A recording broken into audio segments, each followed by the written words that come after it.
ನಮಸ್ಕಾರ, ನೀವು ನೋಡ್ತಾ ಇದ್ದೀರಾ ನ್ಯೂಸ್ ಫಸ್ಟ್. ನಾನು ವಿದ್ಯಶ್ರೀ. ಈ ಕ್ಷಣದ ಪ್ರಮುಖ ಸುದ್ದಿಗಳನ್ನ ನೋಡ್ತಾ ಹೋಗೋಣ. ಅದಕ್ಕೂ ಮೊದಲು ಹೆಡ್ಲೈನ್ಸ್. ಕರ್ನಾಟಕದಲ್ಲಿ ಕನ್ನಡಕ್ಕೆ ಮೊದಲ ಆದ್ಯತೆ. ಯಾವುದೇ ನಾಮಫಲಕಗಳಲ್ಲಿ 60% ಕನ್ನಡ ಬಳಸಬೇಕು. ಫೆಬ್ರವರಿ 28ರ ಒಳಗೆ ಜಾರಿಯಾಗಬೇಕು ಅಂತ ಸರ್ಕಾರದಿಂದ ಸುಗ್ರೀವಾಜ್ಞೆ.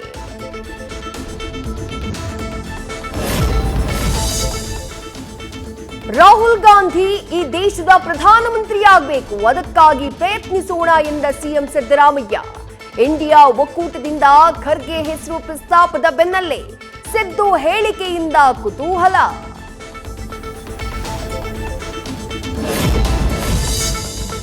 ಮುಸ್ಲಿಂ ಮಹಿಳೆಯರ ಬಗ್ಗೆ ಅವಹೇಳನಕಾರಿ ಹೇಳಿಕೆ ಆರೋಪ. ಮಂಡ್ಯದಲ್ಲಿ ಎಸ್ಡಿಪಿಐ ಕಾರ್ಯಕರ್ತರಿಂದ ಬೃಹತ್ ಪ್ರತಿಭಟನೆ.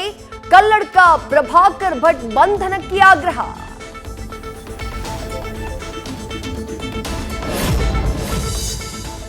ರಾಮ ಪ್ರತಿಷ್ಠಾಪನೆಗೆ ಮಧುವಣಗಿತ್ತಿಯಂತೆ ಸಿದ್ಧವಾಗ್ತಿದೆ ಅಯೋಧ್ಯೆ. ಧರ್ಮ ಪಥದಲ್ಲಿ 20 ಸೂರ್ಯ ಸ್ತಂಭಗಳ ಅಳವಡಿಕೆ. ರಾಮನೂರಿನ ಬೀದಿ ಬೀದಿಗಳಲ್ಲೂ ಅಲಂಕಾರ ಜೋರು.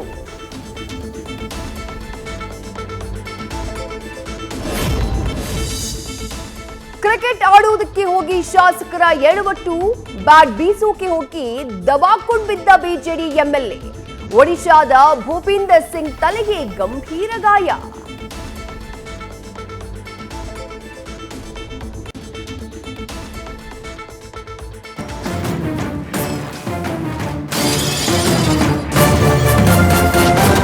ನ್ಯೂಸ್ ಫಸ್ಟ್, ನಿರ್ಭೀತಿಯಿಂದ ನಿಮ್ಮ ಪರವಾಗಿ.